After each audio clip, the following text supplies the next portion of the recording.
broadcast network, AfterBuzz TV. Over 20 million weekly downloads in over 150 countries, and your number one source for after-show entertainment.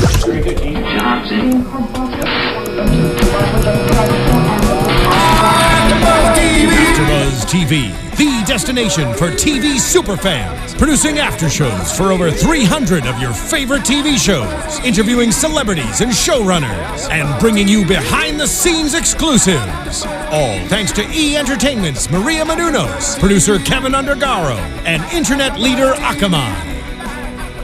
Now, let the buzz begin!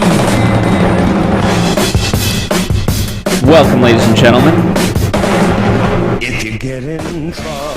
That's right. The sound of that can only mean one thing. Another Bar Rescue After Show here on AfterBuzz TV. Thank you guys for joining us.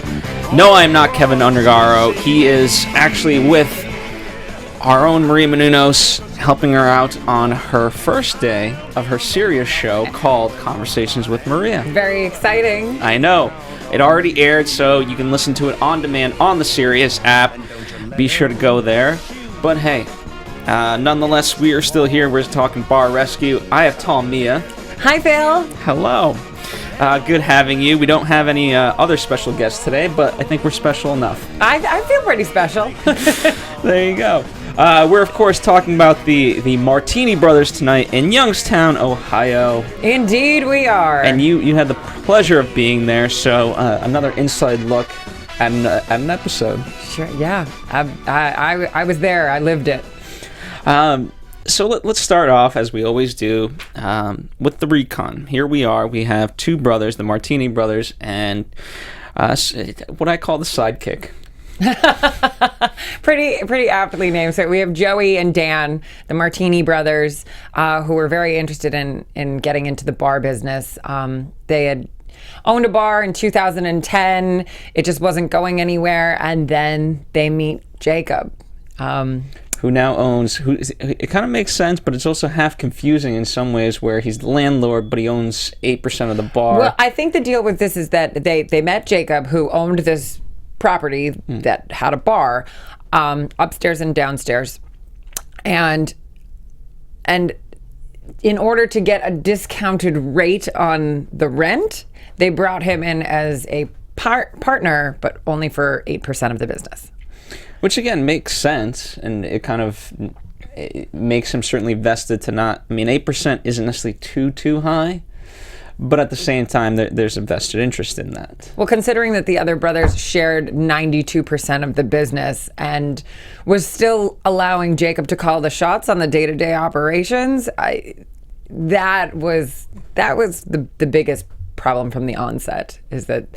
I mean, if you even saw the trailer leading up to this week's episode, where John was calling them out on not caring, and he was saying, "I'm the only one that's angry here. Why don't you care about your business?" Yeah, no, absolutely. It was, I wonder how that kind of developed, and that would have been cool to see the history of that relationship get to that way. Absolutely, but they said that when they first opened that bar, it was bringing in $60,000 a month. So I mean, the location was right smack dab, like Main Street, downtown Youngstown.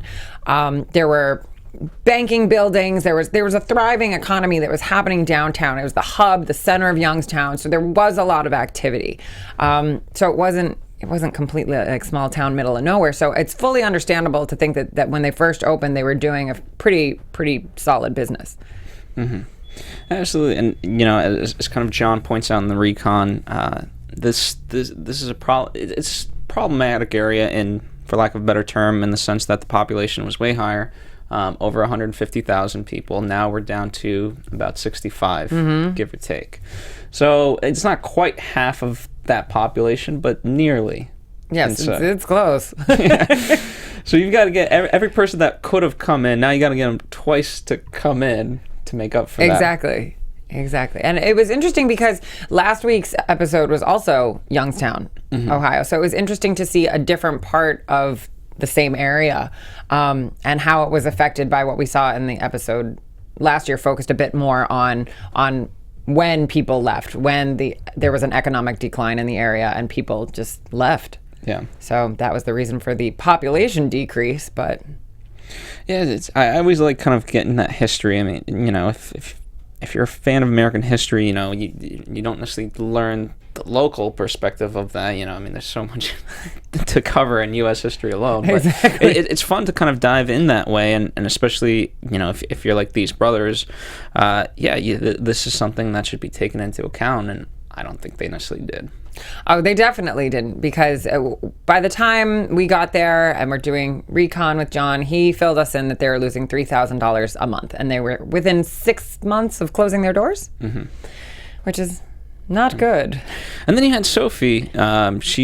She's part of the family, correct? Yeah, she's the sister. She's the sister, and she's kind also- of get it together. She's the most that has it together. She definitely did. She's the office manager, and she was the one kind of running the day-to-day operations. And Joey was responsible for the kitchen. He was always cooking back there and taking care of back at the house, while Dan was more responsible for the front of the house. He didn't have a lot of knowledge in terms of bar management and execution and how the front of the house should operate, but I think it was a case that he was just, you know, trying his best. And then of course we have Jacob, who was trying to turn the entire bar into a cultural center. Yeah, I feel like, I mean, it's one of those things that, especially, you know, you take these three people, and it works for it has to work for any business. The main people in charge, they have to have a clear direction of what it is that they're going for. Because if you don't, it just gets washed away, and you're going to get nowhere. Exactly, but that was what had been allowed to happen, that Jacob was totally steamrolling these two brothers who, in fairness, did own a larger percentage of this business, the majority of this business. And Jacob came in with this idea saying, I'm the landlord, I'm going to make the decisions, I want to have a cultural center, and I'm going to have my art gallery in our function room. Yeah. And he that is what he did, and we witnessed it in all of its glory. What did you honestly think of it, and if you can expand upon, It was ridiculous. Like, we were sitting out in the car, and I mean, we've seen some fairly ridiculous things happen in bar rescue recons, but he literally invited probably 35 to 40 of his closest friends, art friends, culture friends that are part of this art group that he is a member of, and he was hosting for the evening, which consisted of a baby pool full of about 100 fresh lemons, various paints, glitters, art supplies, and people were painting the walls of the gallery with lemons and paint. Did you consider this fun at all? No, it was like it was sad is what it was. It was sad because it wasn't even a structured activity. And the whole point of it was, if you're going to tie in, you know, an art gallery setting where, I mean, if you've gone to a gallery opening, there's usually wine and past hors d'oeuvres or past food. All right, so turn it into a function. Charge a minimum entrance fee. Have beer and wine available, or a signature cocktail available, and have food available, but like pay a ticket price so that you're still creating revenue. What he was doing was inviting his friends into this bar, into a separate space that did not have its own bar, away from the bar, away from the tables and the kitchens, didn't have a server in there, didn't even have a cocktail waitress in there, was pulling everyone away from the revenue center. So everyone that was going to the bar, they'd maybe get one drink on the way in, that was it. Yeah, just about it. Yeah, you gotta create that synergy. It was unlike anything I've ever witnessed. Oh man, yeah. I mean, did you ask him? Has he gone to an art gallery? Does he know how they should function? I mean, I feel like we were assuming they were. Jacob was a very smart man. Like, there was a lot going on. I felt that he was misguided. He was essentially a puppy. Who no one ever gave him the direction or told him what to do, or is that because of his artistic side and he just wouldn't listen? I don't necessarily think so, because as this episode unfolded, you did see that once given some direction, he really enjoyed being a part of the team. He really enjoyed getting praise for doing work, helping out, and it took very little things for him to be like, step in and start taking initiative, to be a supportive member of the team. Okay, that'd be interesting to kind of dive a little bit deeper of where that came from. I mean, because I know if people don't necessarily have a mentor or someone to look up to, and obviously that's what John now comes in and he gives it that guidance, then yeah, people can go that way without a direction. But I've seen the opposite happened, where people don't want direction. So I was kind of curious about that. Anyway, as part of the recon, so we get the food critics to come in. Yes, we do. Debbie Snook and Kevin the Spice Hound. They were amazing. They were local. One was a blogger, and Debbie wrote for a local publication. So they were kind enough to come in, order some burgers. That is where we learned that temperatures on burgers were not a thing that was happening at Martini Brothers. Yeah, I mean, the excuse that they gave was, well, I can't help it if people don't know I forget the exact quote, but if people don't know how they want their burger cooked. Yes. But I feel like all of the burgers that were coming out one temperature, because that was all he really knew how to do, and didn't know how to do the variances between rare and well done. So there were some discrepancies there. Absolutely. And so explain, we obviously, they didn't have a martini menu. No. But they did have the Dramatini. Yes. Which was so fascinating because, and we touched on this in the episode, that if you have a blueberry drink on your menu, if the drink is not blue, you would at least expect to see some blueberries in it. Something like that. Their blueberry drink was green. It was green! That was funny when she pointed it out. Yeah, I loved that. That was quite a moment. She was great. One of the nice things, it validated her to me, because I was like, oh, okay, the fact that she knows that, she's got to be a good food critic. She's not just making it up. Yes, exactly. So that was, they didn't really have a lot in the way of signature cocktails going in.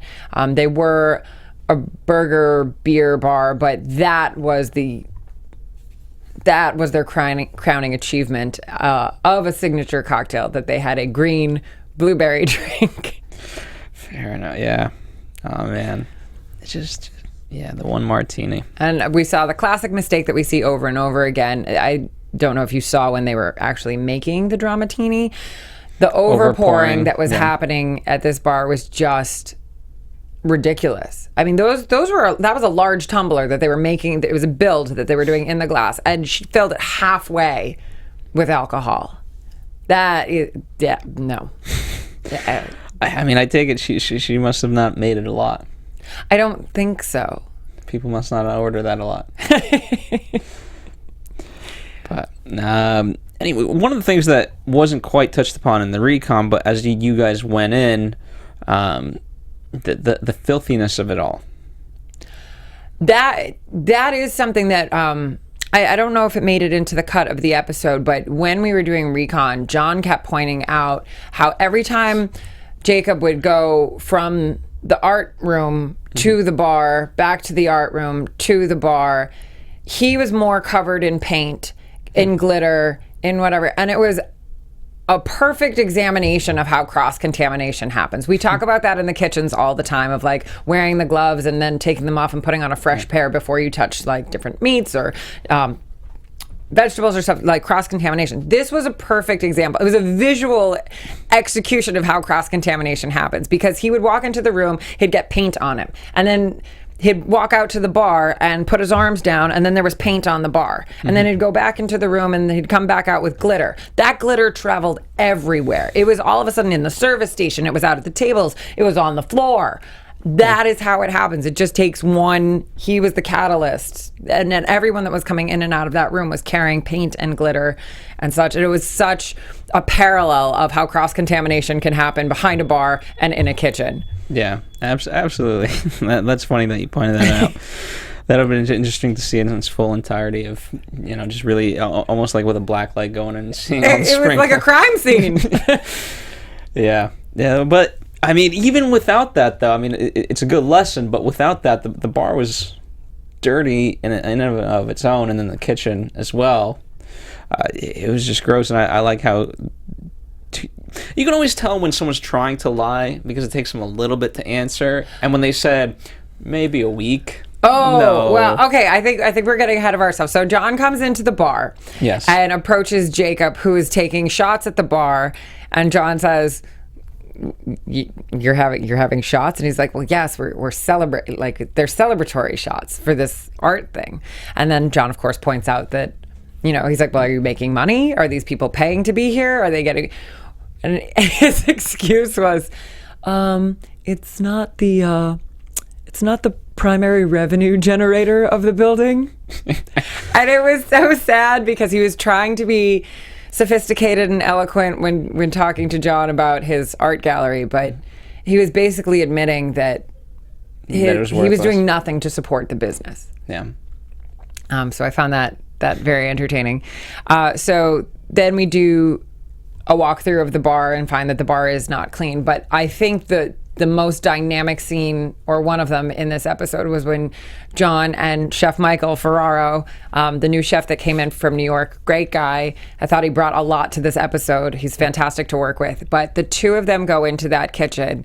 And I always love it when John starts pulling the stuff out and when it's really bad. And I think the first thing they pulled out was that bacon that was over a week old sitting in a uncovered vat of just grease, which was so foul. And then it just escalated from there. And John is throwing the French fries and he's throwing the cheese. And all of a sudden, the stovetop is getting piled bigger and bigger and bigger and bigger and bigger. And he just equates it. You're using your stove as a trash can, so let's just make it one. I loved it. Yeah, that was a good moment. Definitely gross and whatnot. And then sometimes I like how John sort of strategizes. He'll just take one person away, and now in this scenario he took all three of them, and I thought this was an opportunity to call them the Three Stooges, but John didn't go there. He had, each one had a nickname. Idiot, Wimp, and I forgot the last one, but I did too. But Buffoon, I thought. Buffoon. Oh, maybe it was Buffoon. Yeah. But now they were in a way self-conscious, knowing that John was going to be upset with them, and for perhaps the reasons that he would be upset with them, which always baffles me, because if you're aware enough to know the things that you're doing wrong, at the very least, like a day or two, try to fix those. True. I loved the part where in Recon, when John finally entered the bar, upon his arrival, I think it was Sophia noticed him first and went running into the back and said, John Taffer's here. John Taffer's here. And there was that conversation in the hall between the brothers where he's like, he's not going to be happy with us. Mm-hmm. Well, if there's even a possibility that John might be coming to rescue your bar, wouldn't that at least inspire a little pick-me-up, a little deep clean, a little, might as well get rid of the stuff that's outdated. I don't know how that doesn't cross a lot of people's minds. I know, and that's if I can name one pet peeve of mine for this show, it's that mentality. And I to a degree I understand it. Well, I don't, but the best I can understand it is the fact of, well, this guy's coming in anyway, so we'll just deal with it when he comes. That is probably what happens. I mean, I have no other way to. I try to put myself every week into that mindset, and luckily, well, I think a lot of people also have the mentality of when John comes here, he'll fix it and make it better. Yeah, because I think a lot of people assume that is how. That he's just a miracle worker. Yes, that he's a miracle worker, and that is how the show works. And if we get chosen to be on this show, they're just going to make our bar better. They don't have the wherewithal to go through the thought process of, I'm going to have to put the time and work in. This is going to fall on me. This is actually my responsibility. No one's going to come in and wave a magic wand and make this business better. Like, a makeover is not going to give you a better business. You still have to learn how to operate standard operating procedures in the front and back of the house. Yeah, because it has to be day in, day out. Mm-hmm. It's not, here's 4 days worth of work. And so John could go in and give them a remodel and give them a beautiful bar and leave, but if we leave without training and without putting systems in place and giving them, tools of operations on the day-to-day, the bars, nothing would change. People would come for a week to see the new bar, but everything would still be the same. Yeah, we've seen that. On the Back to the Rescues or Back to the Bars and all those, and we even had an episode where we revisited one of them after 2 years. Yep, saw how that went. Yeah, I mean, Not good. No, not good at all. All right. Oh, we have to talk about the crickets. Let's talk about the I mean, crickets. that was just the crowning, the high point of the kitchen meltdown, where everything else was happening, and then all of a sudden John finds this pouch and says, what is this? And they're Jacob's crickets that he has human consumption grade, top of the line organic gluten-free crickets that he snacks on for protein and crunch. But he's essentially keeping bugs in the kitchen and is justifying it to John. Oh man, what are your thoughts in general just on that type of food? Because I don't know. I don't like to judge people in any way. But I'm not passing judgment. And here's the thing: if it was an ethnic restaurant, if it was something that if the entire menu was trying to be avant-garde or do something paying homage to a certain culinary culture, culinary trends where that is incorporated, yeah, of course people would expect that going in there. You're running a burger bar in downtown Youngstown, Ohio. That's not exactly the place where you would expect to see crickets. And that, as John pointed out, what happens if one of these makes it onto a plate and goes out?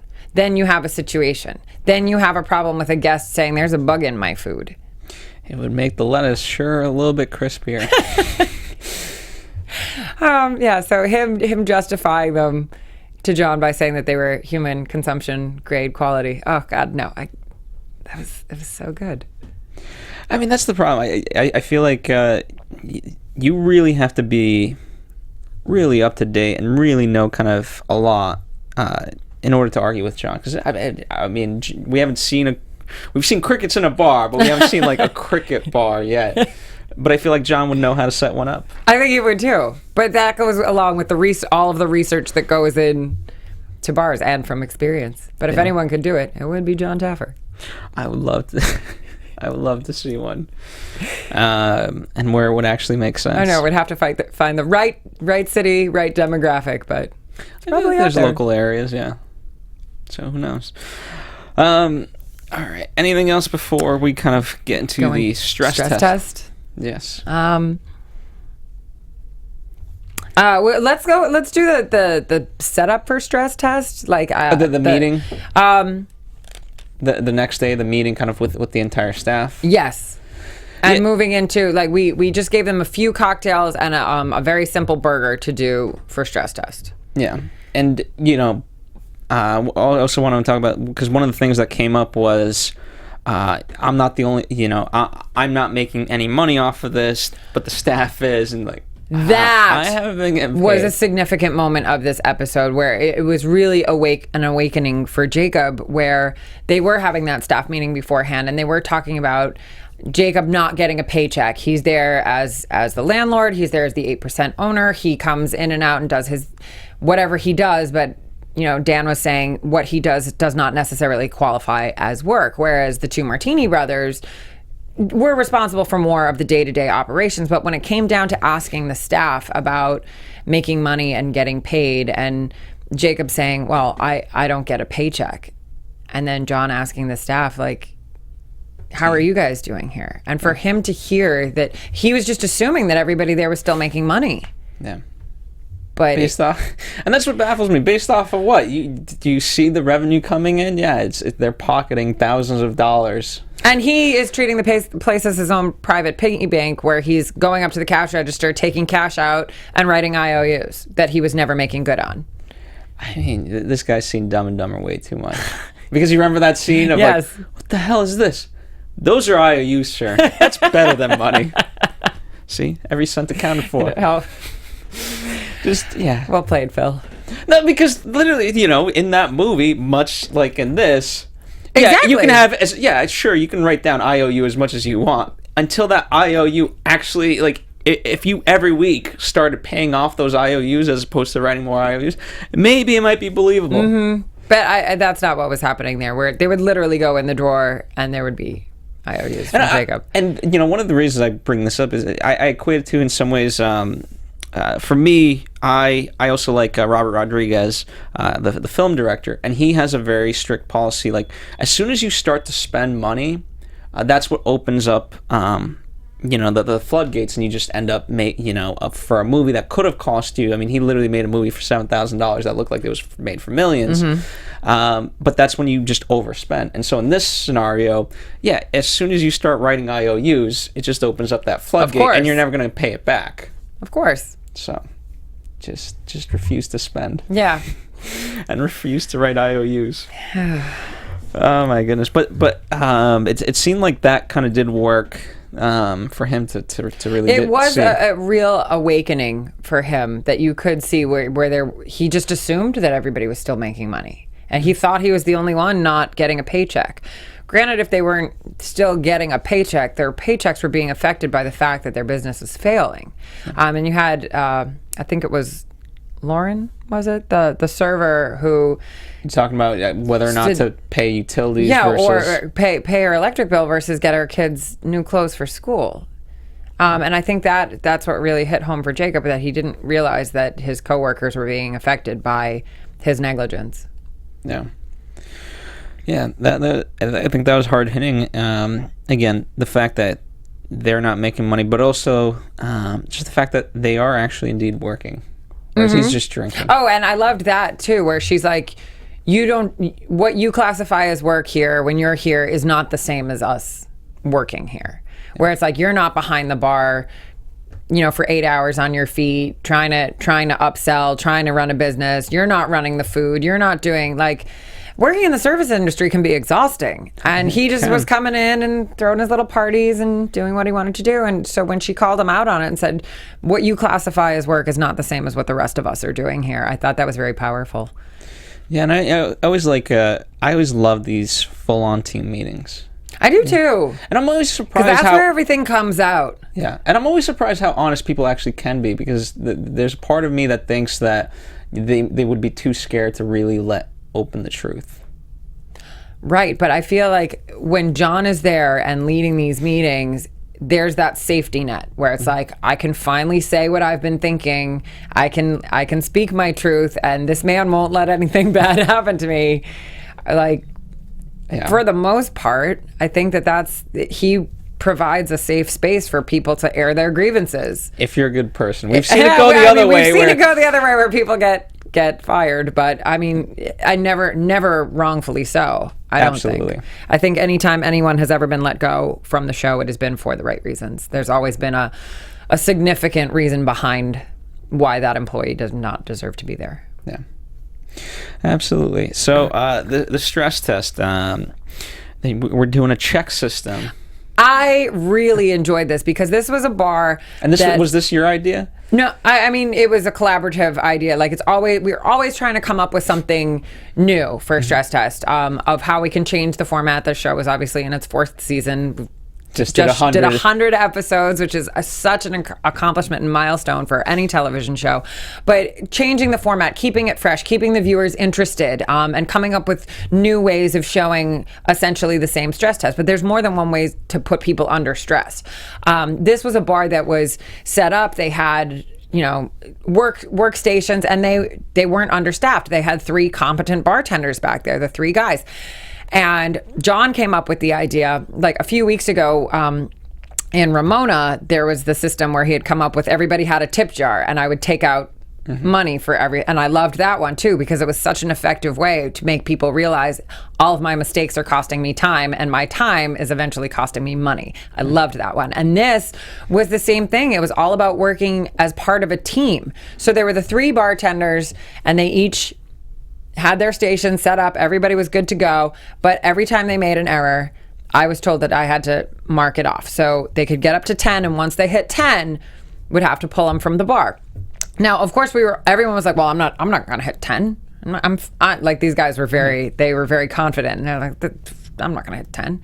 Didn't take very long for that first guy, David, to hit his 10 errors. He was not confident under pressure. He was not used to dealing with high volume. We weren't doing very complicated cocktails for a stress test. It wasn't even like, wow, it was a brand new cocktail system that they had to learn in 24 hours. It was not thinking about what you're doing behind the bar and getting thrown. And and what he said in his little interview when he was pulled from the bar, he said it was those little mistakes that just caught up to me. Yeah. And it was such a moment of clarity to kind of wake up and realize all of those little things are costing me money. And so finally one bartender was gone. It was a crowded, packed bar, and then there were just 2 guys left to deal with that crowd. So, and one was handling the service tickets for the entire room as well as the crowd in front of him, and the other one was dealing with the whole bar. What does the eliminated person do? Like, obviously they're off to the side. They didn't show. This is one thing that I loved about this particular staff. That guy was like, all right, I'm not behind the bar anymore, but can I still help? And we're like, of course you can still help. And he's like, all right, I'll run food, or I can take orders, or I'll be a bar back. And he jumped in. And that kid, we were like so impressed with his initiative, where like anyone else might have just been like, all right, I'm going to go get a drink of water and wait for this to be done. Yeah. He was still like, how can I help the team? Because, and that was what was great about the concept of the stress test and the elimination thing. Because once the second guy was finally pulled and there was one bartender behind that bar to deal with the entire room, it really emphasizes the fact that behind a bar, you are a team. When you work on a staff in the food and beverage industry, you are a team. The front of the house supports the back of the house. The back of the house supports the front of the house. You are all working integral parts of the same puzzle. Yeah. And you're essentially letting your team down if you're not pulling your weight. That's actually good. I'm glad we brought that up, because that is really cool to hear. Now, I imagine this wasn't the case, but just as a general thing, has anyone tried to fool you on a stress test about any mistakes that they've made, like hide it in any clever way? All the time. And it's like, if I'm down at one end of the bar watching somebody, you can be sure that someone's letting some stuff slide that's going under the radar. Here's 10 drinks. Get them out. Yeah, I don't know. I'm sure it happens, but it's interesting because now the show was so popular and people do come out. I mean, you saw that bar was packed, and we were, I think, the second episode to shoot in Youngstown in that time period. So word of mouth had spread, and there was several hundred people in line to get in for stress test and for relaunch, and that bar was packed. And once they know what's going on and they know that we're looking for mistakes, they become like, they're waiting for drinks and they're very impatient, but they start watching and they understand what we're trying to do and what we're looking for, and they'll be like, he didn't do that, he didn't do it. Like, so the crowd starts helping me and be like pointing out when people are making errors, and it becomes a bit more fun and interactive for the people that are coming out to be a part of that experience, because they're not necessarily getting what there was that one guy at the middle of the bar. I think he ended up ordering 4 burgers, because he ordered a burger well done, and the first one came out raw. That one went back. He ordered a second one. That one was raw. That one went back. He ordered the third one. By this point, John was involved. He was was And so John was personally delivering this man's burgers and waiting for him to take a bite to see if the temperature had gotten improved. And it was, people are really good sports when they come out for stress tests, when they know that they're not going to get the best service. They just want to be a part of it. But this poor man he was afraid to eat that final burger. And I think he finally gave up and was like, I don't think I'm ever going to get, they're never going to get it right. Yeah. And it was a shining example of how the kitchen was messing up.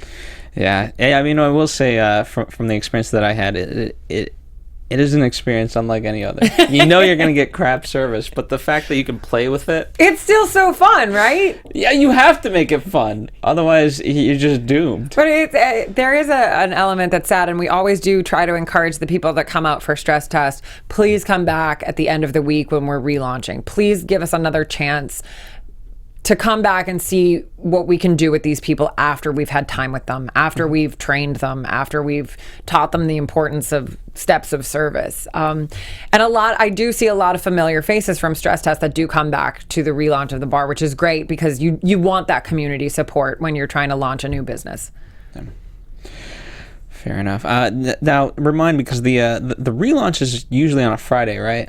Not always. It just depends on the scheduling of the show. Because I was going to say, if people don't come back, it might be a sign of like, well, I'm not going to give up my Friday night to go to this place. Because that is a commitment to some people. It definitely is. It absolutely is. And to spend several hours, sitting and being a part of this, and then leaving still hungry and not ever having been served a drink, and you're like, what? I gave up my night for this. So we do try to keep it fun and engage with the people that come out. And obviously, not every experience is positive. There's people that leave very unhappy, and there's people that, did get very poor service and poor quality of food and are very upset. And that's when you have to go above and beyond with hospitality to try to get them back. Yeah. And that's what, it's really about that, as John said, the personal touch, the reactions, creating reactions. And, if you can create a good reaction, even with slightly subpar, then you can get them back. Yeah. Obviously got to improve, but all right. So let's move on from the stress test. And we're running slightly a bit out of time, but nonetheless, we'll plow through. Which part you want? You want to kind of go into the remodel, or you want to any moments in between? Well, there was the staff meeting the next day where the brothers sat down with Jacob and John, and the brothers asked Jacob to be a bit more of an integral part of the business. He really stepped up during the stress test. He really took initiative. He was behind the bar. He was in the kitchen. He was running food. He was helping with tables. He really stepped up, and I think they saw that if he was serious about it, which he was, that he could be a supportive member of the team. So they asked him to take on a bit more responsibility. Everybody shook hands and were happy. That's it. I always like those stories. The emotional part, though, was when John asked Jacob to paint the mural on the ceiling. It reminded me of a Hoarders episode. Oh, I see it. And it was very emotional for him. He welled up, and that was a significant representation of that space and that bar and what he wanted to create a cultural center. And that was his dream. And John was basically saying, you're the one that has to do this. You have to paint this over. And it was tough for him, but he did it. And he said to John, you're the boss. Yeah. He did. I give him credit because it could have been, he could have fought back a lot more. He definitely could have. And no one was sure how he was going to take that. No one could have predicted his response. He could have gotten very upset or whatever. Was this something that, you kind of knew, I'm sure, that John was going to do something in this vein? Because we've seen it a bit before where John's made, anything kind of that nature, John makes the person, I think it has to be the person, because it's them making the psychological choice. Like, they did it. Yeah. And that's on them, because it would be very easy for John to have the art department come in and say, paint the ceiling. Yeah. And then he would just be angry that someone else came in and painted his prized ceiling. So to take the ownership and to be like, no, I made the choice. I did this, and I did it for this reason. That's on him now. Yeah. And he was able to come to that conclusion. That was his first step forward. Yeah, I'm glad he did. I think... I think the brothers really grew, but I think he really changed. He definitely did. And I was telling Kevin last week that this episode personally was one of the most impactful ones that I have had as a bar expert. We do several hours, like half a day of off-camera training on the day off. When the art department is remodeling the bar, that is when the chef is off with the cook and the bar expert is trained. That is when we have the opportunity to train the bar staff. And it is bartender boot camp.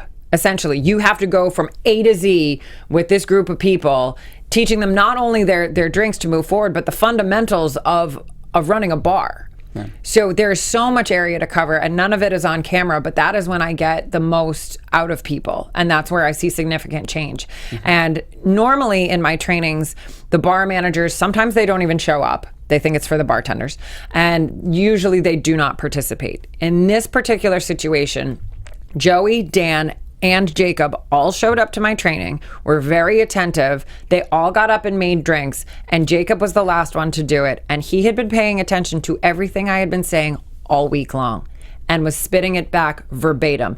I am doing it this way, and this is why I am doing it this way. Mia told me I do this because of this. He executed all 5 cocktails that we did perfectly from memory, not looking at a paper. And it was such profound personal growth that I came away from that training like choked up, that this group had personally worked so hard, and that it was so rewarding for me. That's good to hear. That's really great to hear. Yeah, absolutely. Well, speaking of transformations, the what was once the Martini Brothers bar now turns into the Federal, which was amazing. It really looked fantastic. It was a phenomenal remodel. They did so much to that space that changed it. Absolutely. And using the space, I'm kind of slightly jumping ahead, but the executive meeting room. Oh, it was genius. That seemed fun. They were in the center of downtown, which was a hub of for lunch. I mean, there's a law offices right around the corner, bankers, people looking to have lunch meetings. Yeah. Changing that dead space of an art gallery where no one was going in there, it wasn't being utilized properly as a function room, and turning it into a corporate board meeting where you could eat and drink was phenomenal. And the feel of it, the colors and the warmth and the textures that they always do in the remodels really gave it so much. Yeah, because I mean, there's that sense of, because how many, everyone's always like, let's do a lunch meeting. But I feel like one of my pet peeves is a lunch meeting or like a cafe meeting, because number one, there's no privacy. Mm-hmm. Number two, you're isolated into a small space, whereas this obviously is not that. You have, this, and especially if you're, let's say, a smaller business in that area and you want to utilize that, now you have, that's a beautiful boardroom. It was. It really, really was. Yeah. And it could accommodate large parties. Yeah. Which was the focus. But then the piping of the fog machine, that it legit turned into a nightclub. It did. And once we were done filming and we were loading out of the bar, that bar remained packed. Mm-hmm. And that they had a DJ in there who was set up right behind, like right in front of that beautiful fireplace element that John put into the wall, which was gorgeous. It was the perfect backdrop for a DJ. And then they had put in a lighting effect that played off the smoke system. And people were going nuts over this. Now it's a dance floor. Mm-hmm. And to offer so many different environments within the same building was phenomenal. Like during the day, you can get a lunch crowd, you can have a corporate crowd, but at nighttime, you have a legit dance floor with a fog machine and laser lights. It was amazing. Absolutely. Yeah, it's always fun when you can transform a space without much work, right? Turnkey. That's always the term that we use, just turnkey, just quick and simple and easy. Yeah. Now, obviously sales and things of that nature up, but do you have kind of more specific updates? I mean, in terms of what I've read, the things are delicious, but the service is a little bit slow.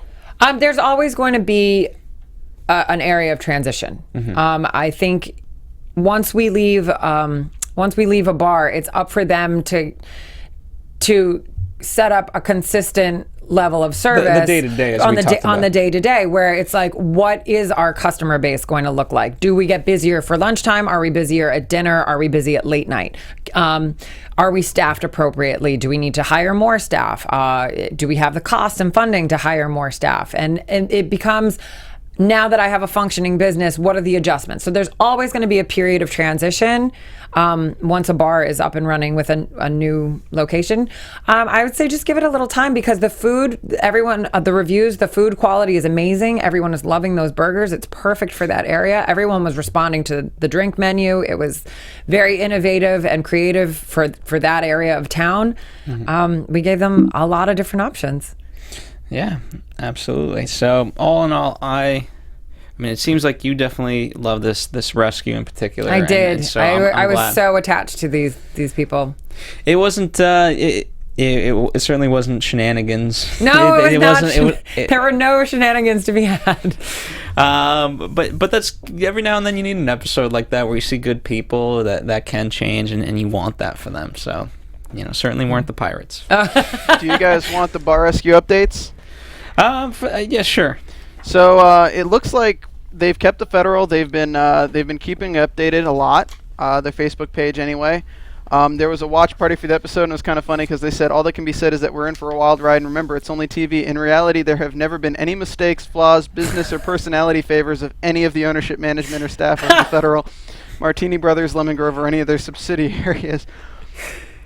The Yelp reviews before the makeover were pretty positive, and a lot of compliments on the burgers. And then afterwards, the reviews are still mostly positive. Somebody wrote a long one about how after tip and everything, it was like $61 for beers and burgers, and they thought it was really good.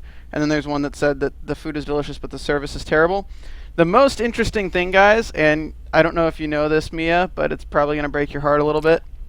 The bar has kept the name of the Federal, and the reviews since the makeover were positive. It seems like it wasn't in need of rescue from the Yelp reviews before the makeover, but the publicity of the show should help the Federal, although the negative publicity of Dan Martini being involved in a large fraud scheme may hurt the business. Shortly after Bar Rescue filming, owner Dan Martini was arrested for his part in a $2 million eBay sports memorabilia fraud. Investigators say it was the biggest case of domestic fraud in the history of eBay, and the sports memorabilia had forged autographs and forged certificates of authenticity. Dan cooperated with the investigator and pled guilty to money laundering, and sentencing has not happened yet. Interesting. Wow.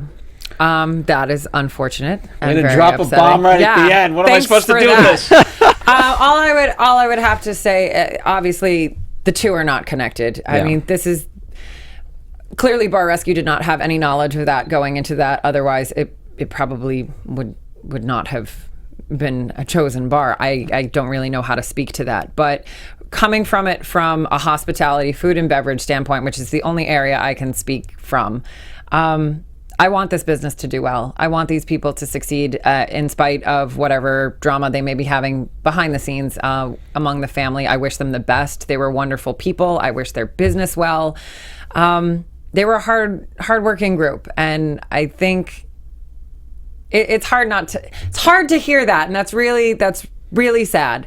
But I don't think that's necessarily enough to shut down a business. I would hope not. Yeah, well, here's the thing. I mean, at the end of the day, it's one person that you're talking about. So whether or not, to the full extent that it may or may not be true, I think it's pretty presumptuous to assume that it had anything to do in relation to the Martini Brothers business. If it sounds like it was something that was exterior, didn't have any. It's not like it was happening in the bar, in the restaurant. So I don't think anyone was saying that. I think they just meant bad publicity might have hurt it. Well. That is unfortunate, but, maybe new branding can get them away from that. Not the Martini Brothers bar. All right. Well, thank you for that bit of information, Stephen, right at the end. And thank you guys for joining us yet again on another great episode of Bar Rescue here on AfterBuzz TV. Mia, thank you for joining me. Thank you, Phil. Always great to be here. And where can the people follow you more directly? The people can follow me at Twitter. I'm tall_Mia, and Instagram, tallMia. And follow us here at AfterBuzz TV, Facebook, Twitter, Instagram. And don't forget, have a safe Halloween. Yes. And we will be getting Drink responsibly and hydrate. And we will be getting another episode that weekend, so we'll be back on November 2nd. Fantastic. See you next week. Thanks, guys. From executive producers Maria Menounos, Kevin Undergaro, Phil Svitek, and the entire AfterBuzz TV staff, we would like to thank you for listening to the AfterBuzz TV network. To watch or listen to other after shows and post comments or questions, be sure to visit AfterBuzzTV.com. I'm Sir Richard Wentworth, and this has been a presentation of AfterBuzz TV. Buzz you later. The views expressed herein are those of the hosts only and do not necessarily reflect the views of AfterBuzz TV or its owners or principals.